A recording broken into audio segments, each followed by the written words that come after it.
made temples, a lot of temples, but there was no electricity back then. So temples, when they are big and without windows, it is dark. The deity is way in the back because whoever comes in the temple in a big group on a big festival, deity has to be at the end, right? Then everybody can see the deity, right? And in the dark, the way to see deity is lighting up the lamp. So when you light up the lamp and you go slowly, from top to all the way to the feet, you can have the full darshan of the deities. So that was the purpose of Arati. But Arati goes even before that time, And that is that in our Hinduism we started worshipping certain deities, One is the fire. Fire is also a power, energy. And that was considered a deity, So with the fire, we used this arati as part of that fire, So in the old time, they used to do sacrifice, yagna and home. Every sage with all his disciples and group would perform this ceremony in the morning, of sacrificing to the fire, And they think, that we are part of these deities. They are blessing us, that's why we are surviving, And they always offer the items to the fire, And the reason offering to the fire was, back then they did not have the matchboxes either, You know how they would light the fire? Anybody knows how they would make the fire go? Huh? From? Rubbing the stones.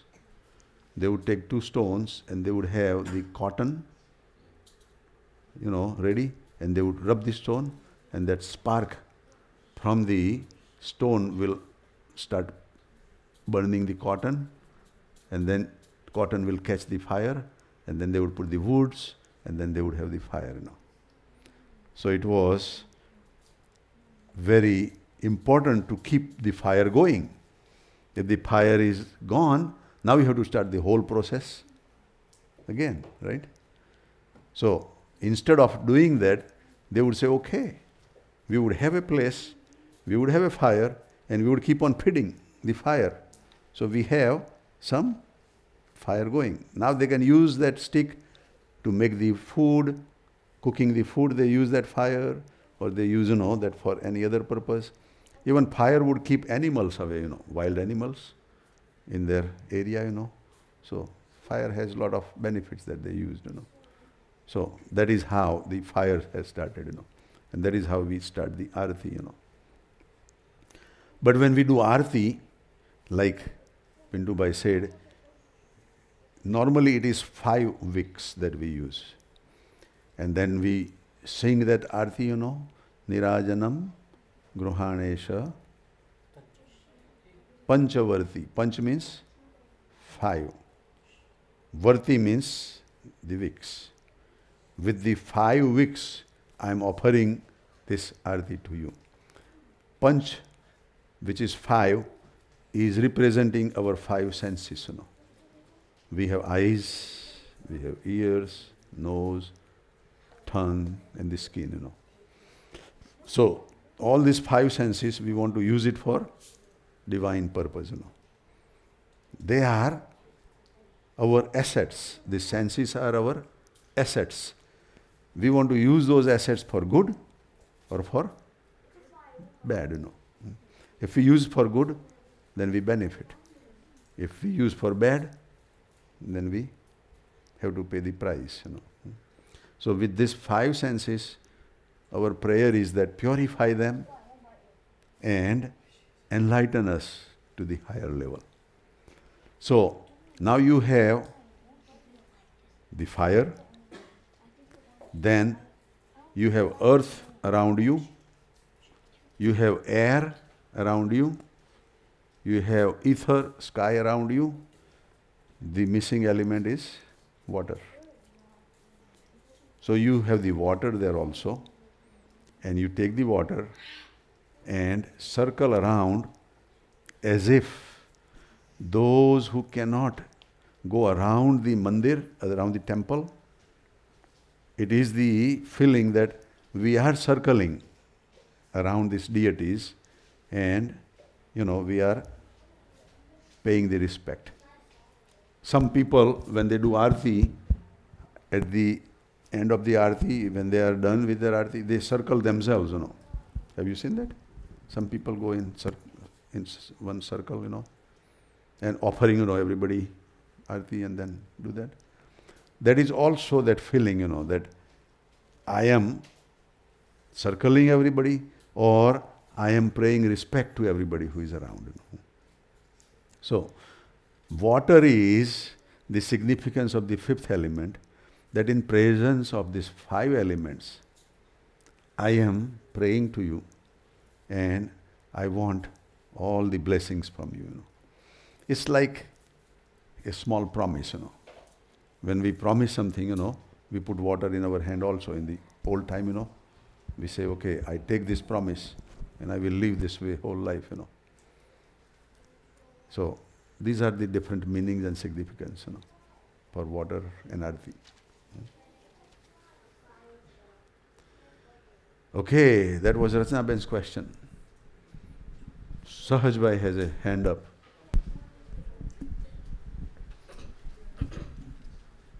Since we're talking about arti here, the arti with only one candle in the middle. What's the what's that? What's the story behind that? One candle in the middle means? Like one thing in the middle. Only with one? Yeah. That's the minimum, If you don't want to go with five, then at least you have to go with one. Yeah. And normally the three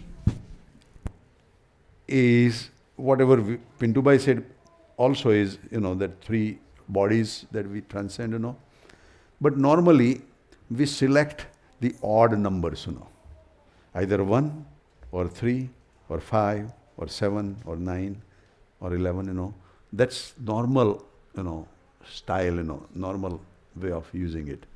We can use even number also, but that's normally, that rather than 2, either you go 1 or you go to 3, That's normal tendency. Yeah.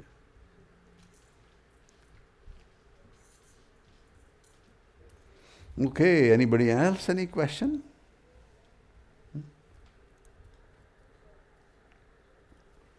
No more points, huh?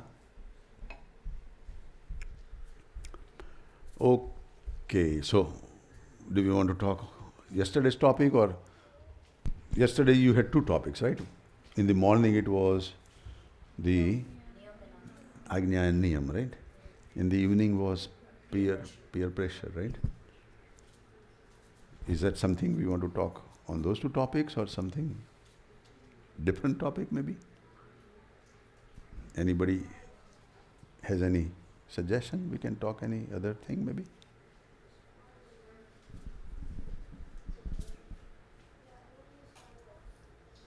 So, maybe you leaders decide, what we want to talk. Did everyone understand, what is an Agna, what is a Niyam? Maybe we can do a recap. Someone can help us recap. Dingle talked about Agna and Niyam, so. Sahaj has raised hand. What is it?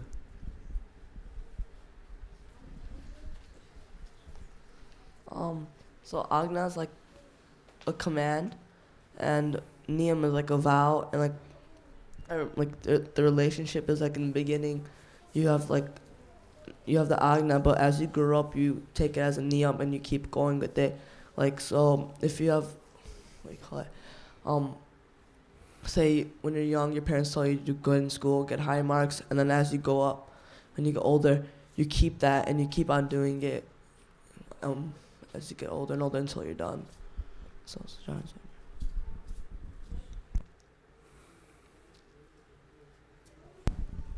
Anybody on this side? Whatever you learned yesterday, Recap. In Niyam or? Okay, so basically like what Sajbhai said, but the relationship is so your guru or master gives you an agna, and like Sajbhai said, as you grow older, if you continue that agna, then it turns into a niyam, and if you break it, then in metaphorical way saying you die. So You get up again and start doing. right. Yeah. Anyone else? This is just about the definition of like Agnya and Niyam. Like yesterday, we were saying that Agna's not easy to follow. Like sometimes it'll be something that you don't want to do, but because your guru says it, then it's like it's what's right for you, but you don't want to do it. So.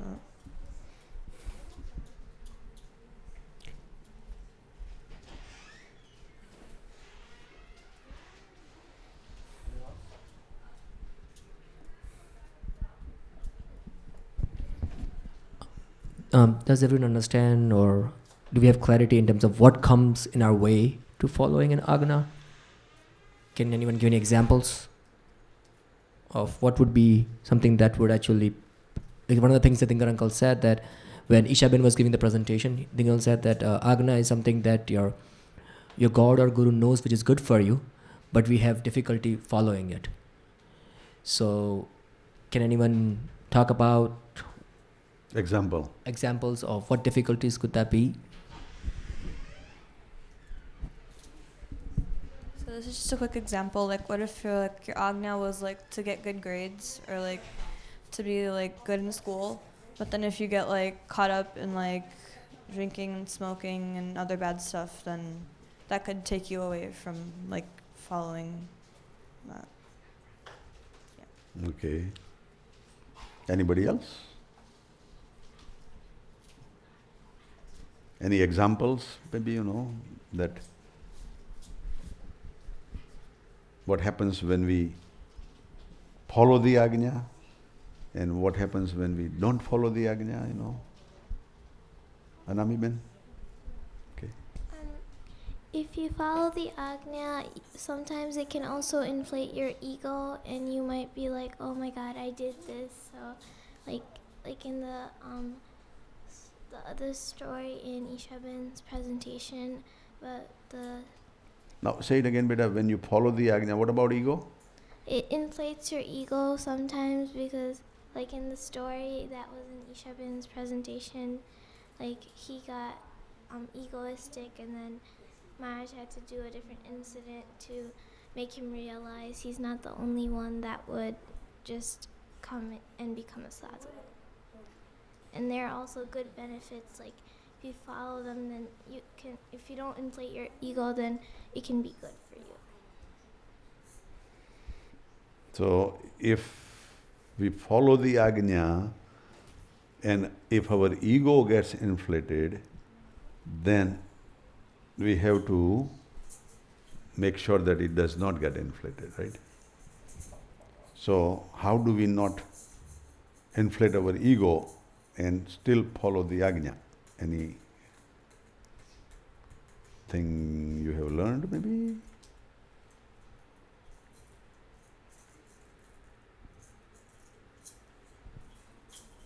So, yesterday you said that you had picked up the Agnya of your parents to do the homework, right?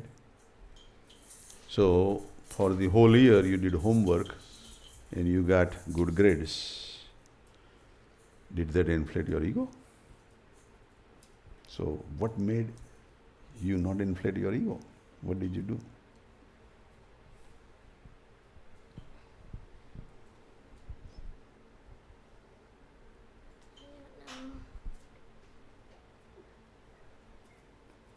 Well, you can do it by helping others that you have learned, that you help others, that will not inflate your ego then, right? You are helping others, you are humble to others, so that would not inflate your ego, right? Have you done that? Who did you help? I helped some of my classmates and my Your classmates? Okay. So that's good. And then if you were getting good grades, then you wanted to feel that something has helped you, but not as a egoistic saying that, look, I follow the Ajna, and then somebody like, your friends or somebody, who would not follow the Ajna and would not get good grades, then you can say, look, I'm better than you, then it's ego, right? But if somebody is not following the Ajna for their parents, our way of telling is that, it's better that you should follow the Ajna, right? We should guide them rather than tease them, or rather than be jealous with them, or rather than, make them unhappy, right? When you go to the exam and there is a competition between the two, let's say, there are two kids in your class that competing for number one, right? So you came number one. So the other kid would feel that I missed, I lost, right?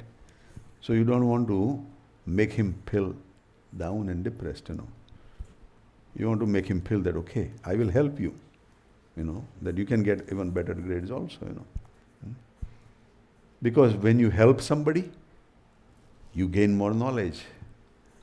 You become more brighter. So nothing wrong in helping, right? Yeah. That's how we help each other and be happy. That will not inflate the ego, right? Okay.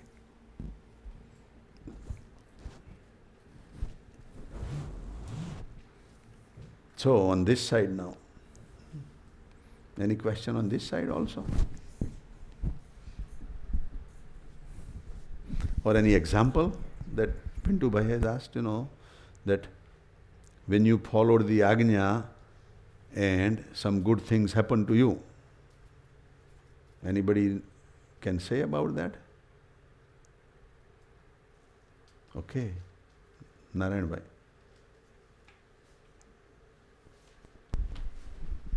I was just gonna ask a question, but if you're number one in the class and someone else is number two, should they also guide them and then you can help them on to become number one?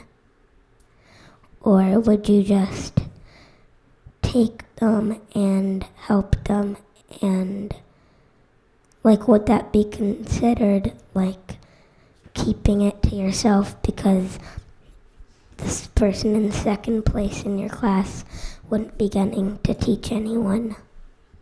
Very good question. Everybody got it? Eh? Everybody's goal is to be number one in the class. Now let's say Narayan is number one in the class. Should he help the number two? And if he does help number two, what happens if he gets number one? How would Narayan should feel? That's your question? Yeah.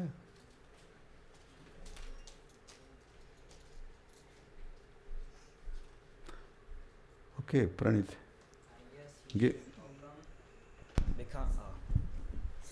He should help him become number one. And once he becomes number one, right, it sets the bar higher for Narayan, and that makes him better and as a whole. So, it's... Very good. You understand what he said? Let's say you are getting 90 points, being number one. And number two is getting 89 points. Right? Now you help this number two guy. So now you know more, and he knows more. And now he gets 91 points and you get 90 points, right?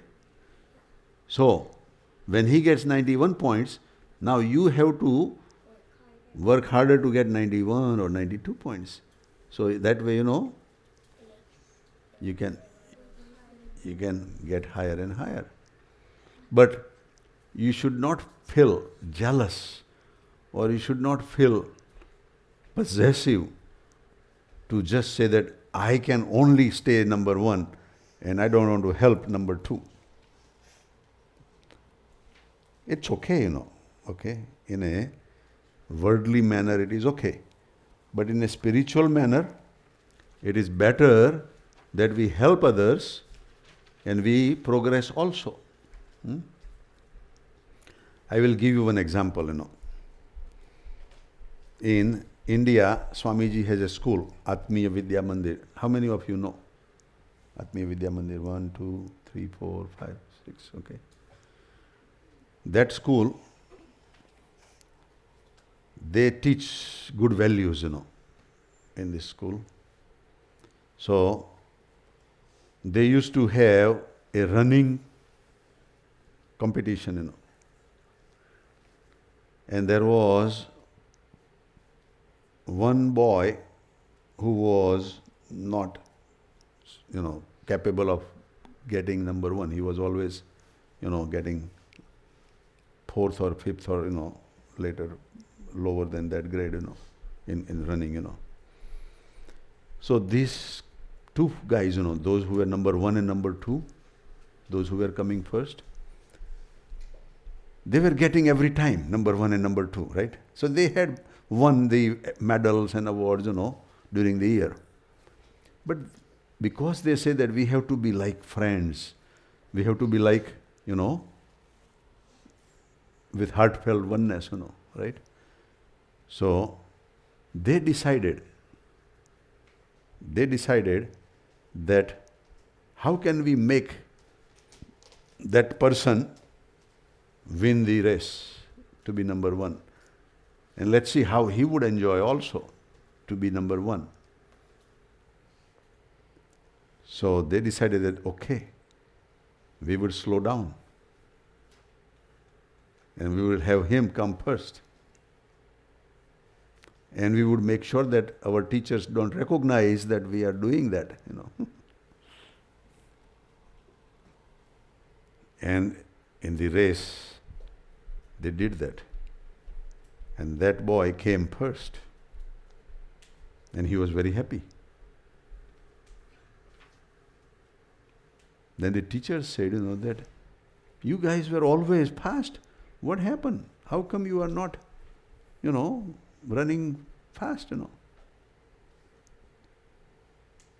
And they said that we want to share the joy with that person also, That's something good, right? That we have talent, or we have the strength, or we have, money. But if we share with others, we enjoy more. If we care for others, we would enjoy more, So, jealousy will go away. The ego will go away. And we would become more closer to each other. Can you imagine that boy who came first would be very nice and friendly with the others, right? He would think that, hey, thank you for, helping and allowing me, right? Yeah. So these are the values that we learn. It is difficult, I am not saying that you slow down. If you are getting 90 points, I am not saying that you get 85 points. I am saying that you keep holding to 90 points, but the other guy that if you help, if he gets 90 or 91 points, then the bar will be raised, Then you will learn more, right? And that's how we progress. That's how we grow. Yeah. Does that make sense? Anybody disagrees, maybe? Okay. Those are good virtues, okay? But like Narayan says, we have certain inherent crude natures within us. Jealousy is one of them, That if somebody is progressing, we will become jealous, right? Our neighbor has a nice car, that's normal example they give, right? Our neighbor has a nice car, we become happy? Dara? If neighbor has a good car, do we become happy or do we become jealous?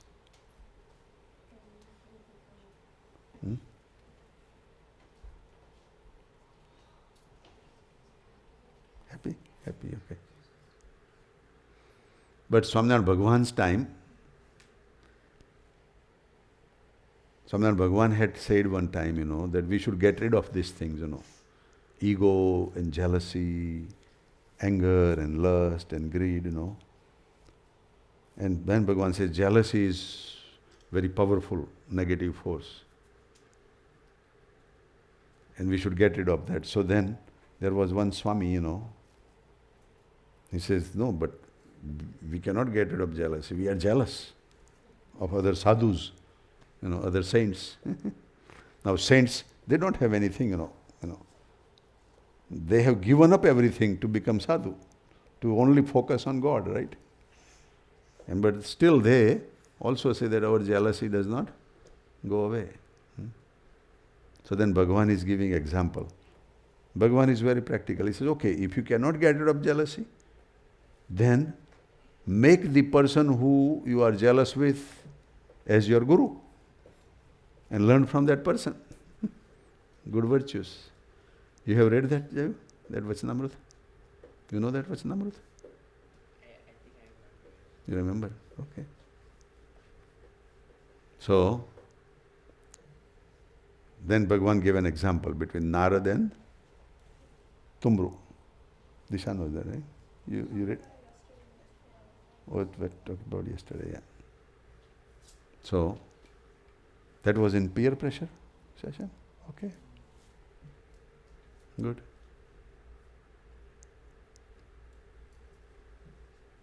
Everybody was attending peer pressure or everybody? So, who remembered that Narad and Tumru story? Oh, a lot of guys. You did not remember? Dara? I remember like the overall moral of it, but not like the details. Not the real story? Like the details and stuff. No? You want to know? Who is going to help her? Richa, you would help her, the story? Okay, give it to Richa.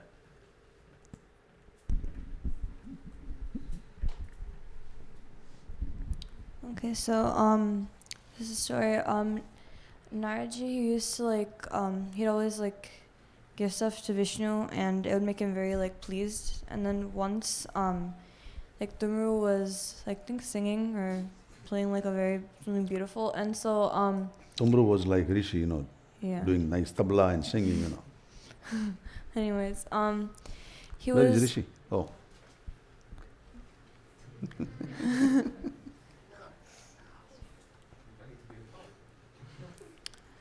So Tumru was playing really well, and so he could see that Vishnu was getting really pleased with him, and so Naraji was I want to please Vishnu too, so he went and he went to go learn what Tumru was doing, and so he came back and he played for Vishnu, and Vishnu said he enjoyed it, but then at the end he said it's not as good as Tumru, so. Naraji was discouraged, and so he tried again. He practiced a lot more, and he came back, and then he played again, and then Vishnu was still it's not as good as Tumru, so he got furious, and he was he eventually realized that he had to go and ask Tumru, and he had to learn from him, and so he went and learned from Tumru, and then he came back and played. And then this time Vishnu didn't say anything he didn't say it was not as good as Tumru. He didn't say anything like that. So Vishnu was just testing him. Like, he knew that eventually he would come around and go to learn from him. So. Very good. You want to know more? Or is this enough? More? You want to know more? Let's read that Vachanamrut then, right?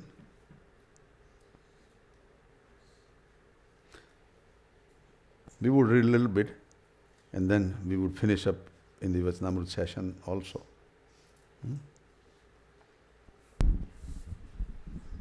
Pratham Chanu.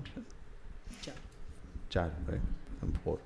Gadra, first chapter 4 is that Vachanamrut. Sajanan Swami Maharajani Jai. Garuda chapter 1, Vachanamrut number 4. Jealousy like that of Naradji.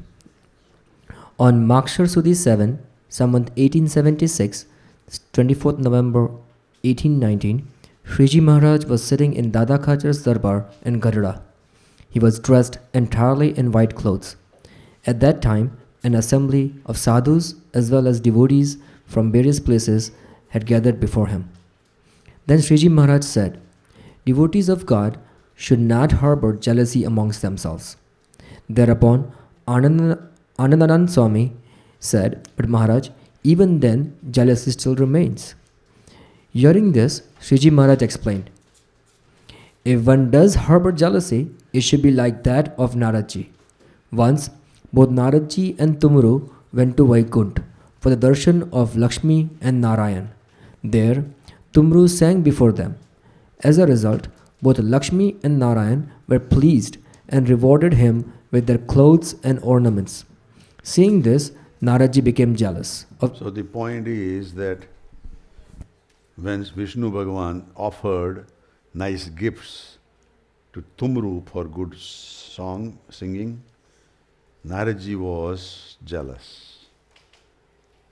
So the background was, that Naradji used to come to the earth and tell a lot of people the glory of Vishnu Bhagavan so that they can get interested in the Vishnu Bhagavan, and to go to the heaven, when they die. Naradji was working hard, all this time when he would come. And he would think that when he goes back, Vishnu Bhagavan would be happy, saying that, okay, you are doing good job, right? So, Naradji was there and Tumru was there also. When Tumru was doing the other type of work, he was practicing the music and singing and songs and other things. And that part of service would be in the abode of God when there is a program going, just like, people learn singing here, right? So he just showed Vishnu Bhagavan that this is what he has learned, So both Naradji is there and Tumru is there. But Vishnu Bhagavan knew that there is still small seed of jealousy in Naradji. So how to get rid of that? So he created this environment that when Tumru did this singing, both Lakshmi ji and Vishnu Bhagavan were so happy. They gave their expensive clothes, they gave their ornaments, they gave other gifts to Tumru. And here Naradji did all this hard work, sitting there and he didn't get anything. So Naradji thought in his mind, that maybe my job description is not right, What I am doing is not the right thing to make Vishnu Bhagavan happy. So he said, maybe I want to change my job now. So without taking the permission of Vishnu Bhagavan, without getting okay from him, he himself decided to go and learn the music. That is jealousy, right? That okay, I'll show, I can do better than Tumru, and I will show Tumru that, look, I got a better gift from Vishnu now.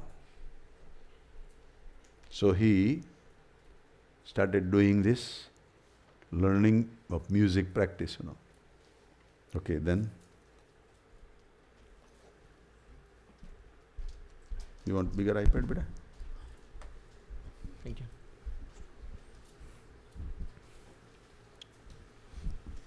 Seeing this, Naraji became jealous of Tumru and thought, I shall also learn to sing like Tumru and please God. Then Naraji learned the art of singing and sang before God. But God commented, You do not know how to sing like Tumru. Thereafter, Naraji performed austerities to please. So now Naraji thought that he is ready and he can present to Vishnu Bhagavan.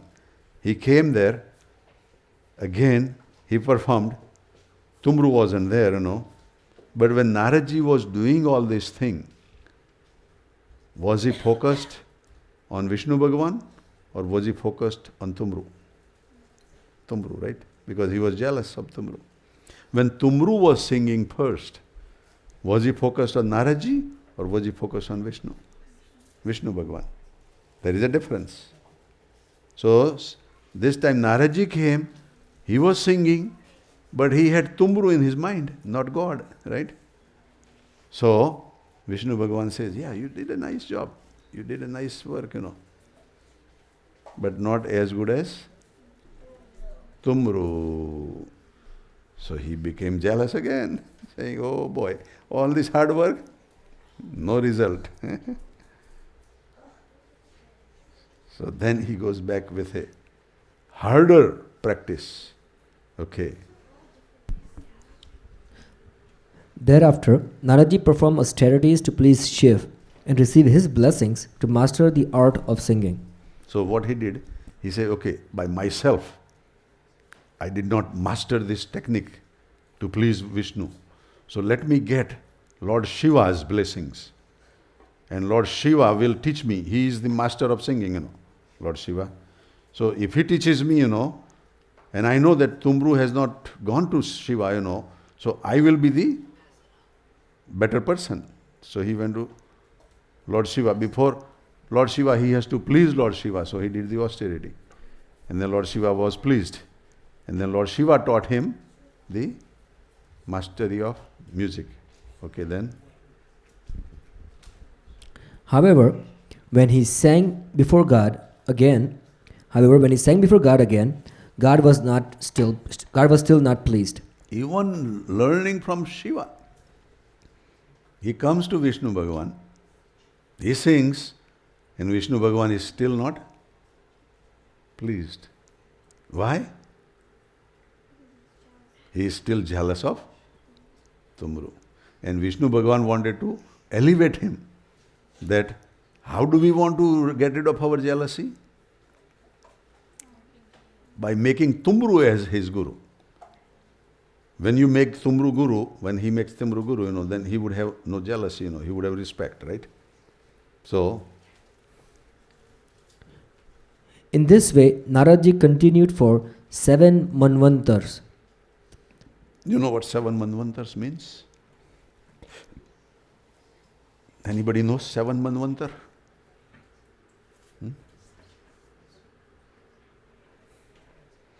In one day of Brahma, 14. which is 4,320,000,000 years, half day of Brahma is how many years?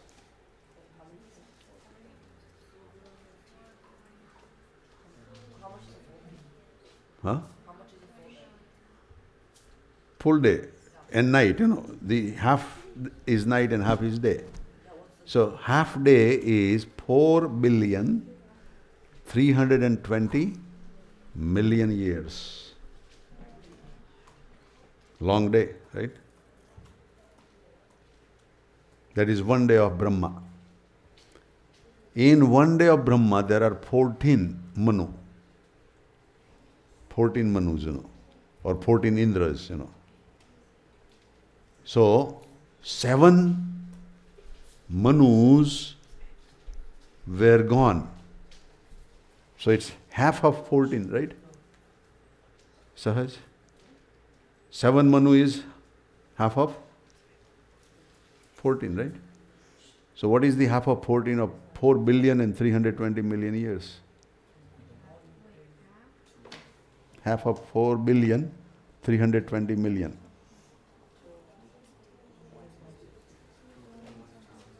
Huh?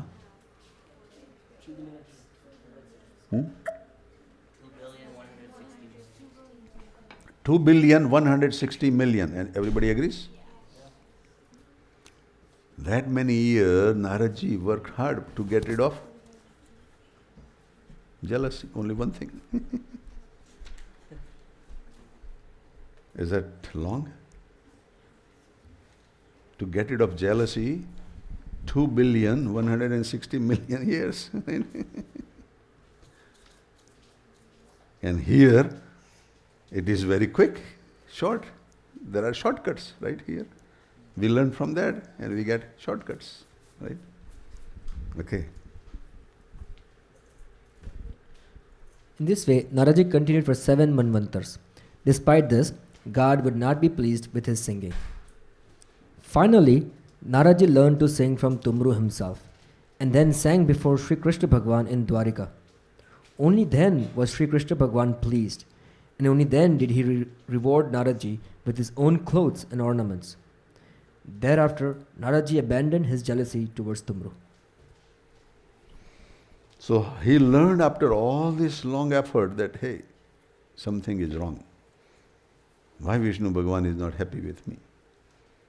So then he realized that maybe I should make Tumru as my guru, as my goal, as my ideal central point. And then he went to Tumru and learned from him. Now, Tumru may have learned something from Naraji also, right? If he knew more, right? But Tumru was not jealous. Tumru says, okay, that's a good idea, you know. So Rishi, in your drums, how many different tals you know?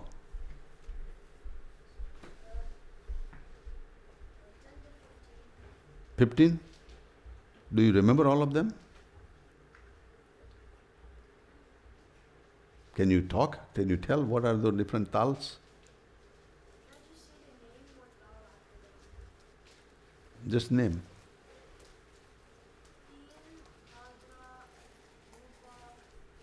Give it to Rishi.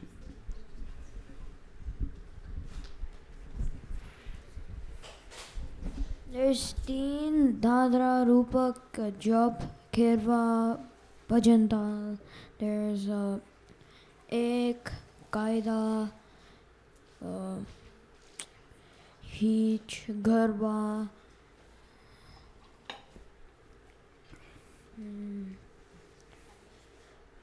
Deep Chandi, surprisingly.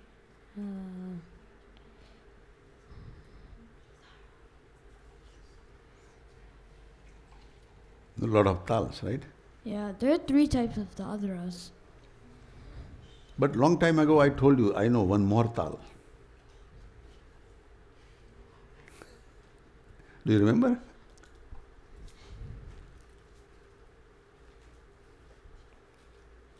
No. Hmm? I remember when you were told, when you asked me and I knew, but then I forgot. Okay, Richa, do you remember?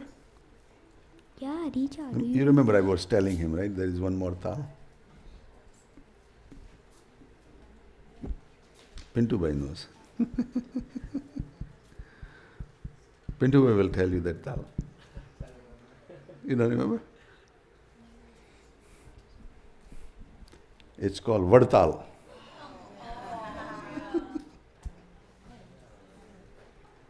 Bhanuben, you know what Vadtal means? Mandir. The name of the city.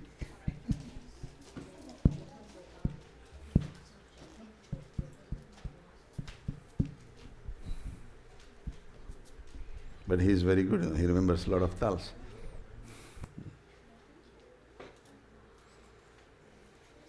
Okay, so we can move on to something. Different?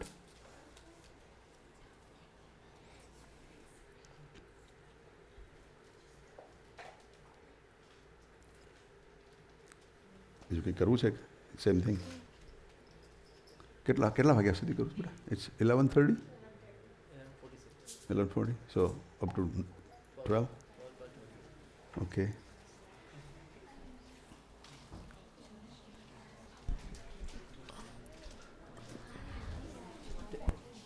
Does anyone have any questions?